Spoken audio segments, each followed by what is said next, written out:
in Jupiter, Florida today. And I'm meeting up with Mobile Solar Consulting. Build solar panel systems, electrical systems for RVs. All kinds of cool stuff. Can't wait to meet Matt. This is his warehouse facility.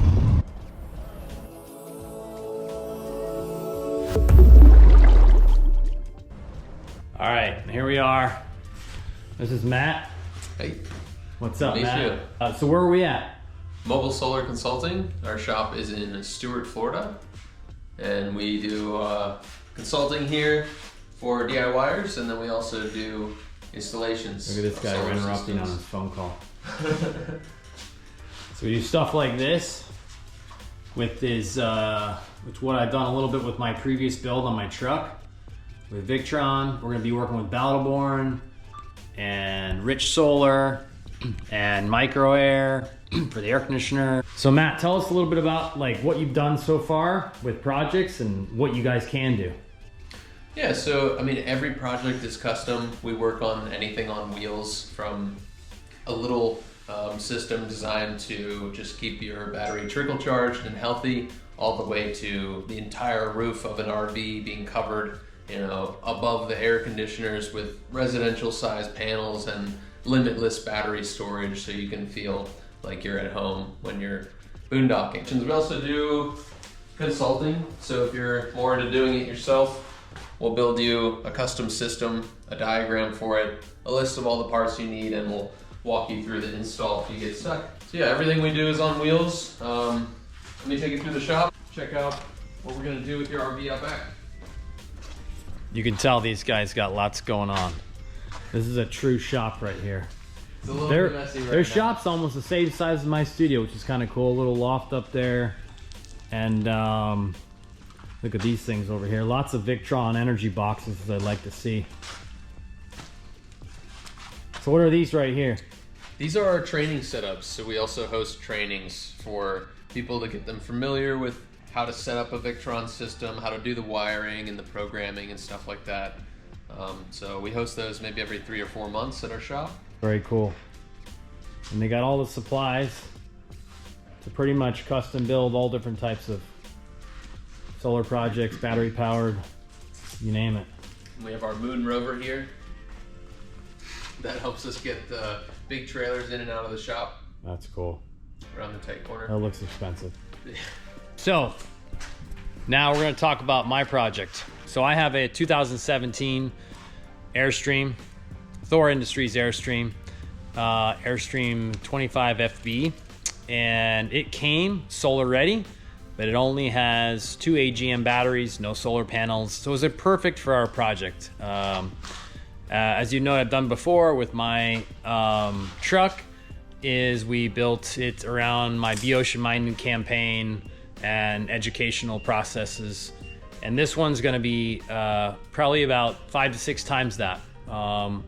We're gonna build a solar panel system on top of the roof of the Airstream, as well as a whole bay of Battleborn batteries inside. Matt's gonna pretty much do all of it. I'm not too tech savvy when it comes to electronical systems. I'm more a mechanical guy. I'm gonna let him take charge, and there's lots of different ideas we have behind it. So we first need to figure out the solar array, where we're gonna put the panels, how we're gonna mount them, and so on. We have a pretty good idea about the battery system. Battleborn kind of recommended what they'd like for me to do with the project. Yeah, we're excited. I'm stoked to work with Matt and his team, and can't wait to get this project going. So like any design process, we are going to do some homework. I've already done a lot of homework. These guys are professionals, so they've got all different types of projects they've already done.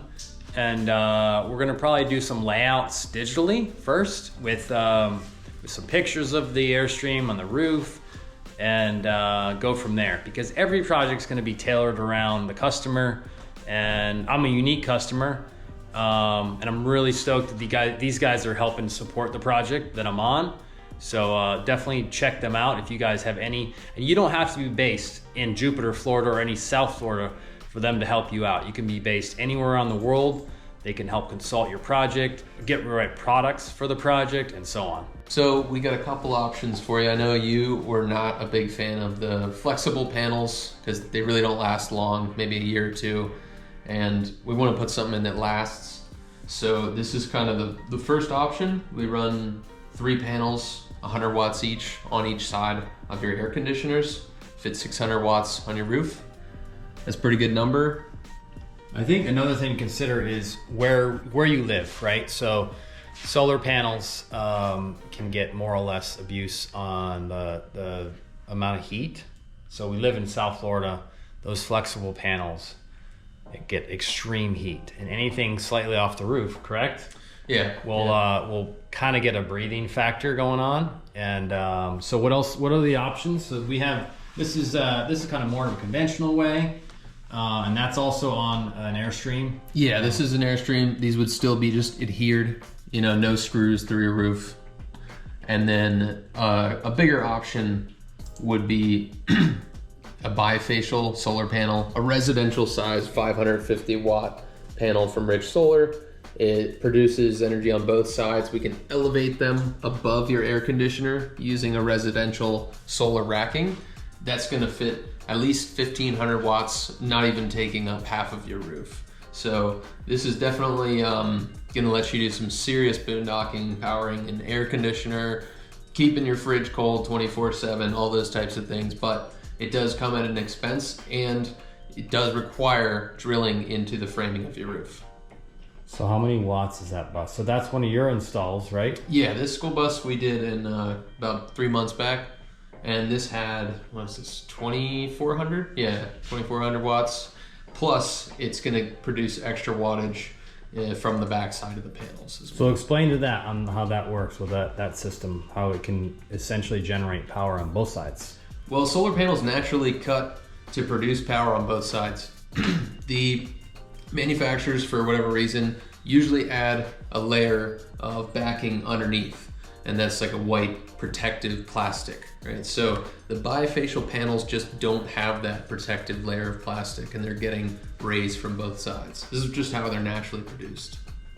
And so that's why the reason why you have that higher up with a white roof. Yes. Correct? Yeah, the white or silver color of a roof would help a lot to reflect energy to the panels. So it's especially helpful too in like a cloudy day, right? A sunny day, if the sky is clear, the sun is coming directly under your panels. In a cloudy situation, the sun's reflecting from every which angle onto your roof and onto the panels, and that's when the underside really becomes helpful. So we're here with Matt again, and now that we've gone over what our array would be on the panels and how many we might use and so on, it's time to talk about the core, the heart of the system, and that's everything that kind of runs it, the brains. And they have a pretty cool setup here with Victron, which is kind of an example setup of what they would do in real life. So Matt, kind of walk us through a little bit about what's going on and how do you get to this system? Like, how do you decide what system you need, how big it needs to be, how much money to spend, and so on? Right, yeah, so good question. The first thing we ask everyone, and the first thing we asked you, is what appliances do you want to power? And how long are you going to be boondocking for? So if you're somebody who is looking to power an air conditioning unit, that's a lot of what we do.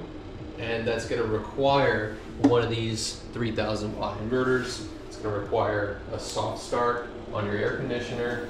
And depending on how long you're camping for, it can take a substantial solar array and battery bank to run that air conditioner as well. So, we always start with a list of the appliances you're looking to power. And, we've got that from you. The main thing is you just want to power the basics, keep the lights, the fridge running, water pump, all the 12 volt stuff in your RV, charge your cameras, your laptops, and potentially run air conditioning, but just for a couple of hours, not something that we need to reliably power from solar. Just kind of an added bonus of when you have that extra energy and it's real nice and hot and sunny, you can flick it on. So that's where we start. Another question that we ask people and we want to ask you is, what type of monitoring is important for you. So, we have a small circular display over here. This is just going to give you the percentage that's remaining in your battery bank at all times and how much energy is going in and out of your batteries. This is kind of the minimum option for keeping an eye on your system. The more realistic option, what 90% of our customers leave with, is the servo and touchscreen. Now this, of course, is going to give you the ability to control your system, right? You can turn your inverter on or off, adjust the grid current limit when you pull up to a 30 amp pedestal versus a 15 amp versus a 50 amp, whatever you have. But the cooler feature about the touchscreen is that we can keep an eye on your system. So anytime you have Wi-Fi, we can see you, we can adjust your settings, or help you troubleshoot any questions or issues you're having. I think that's the coolest part, really. Is nowadays everything is connected, right? And I can, like my system in my truck right now, I can go on my phone on my Victron app, and I can just monitor like how much solar's coming in, how much the battery has, simple stuff. And most of the time I don't have to look at it, right? I can let it sit, but it's important to kind of check.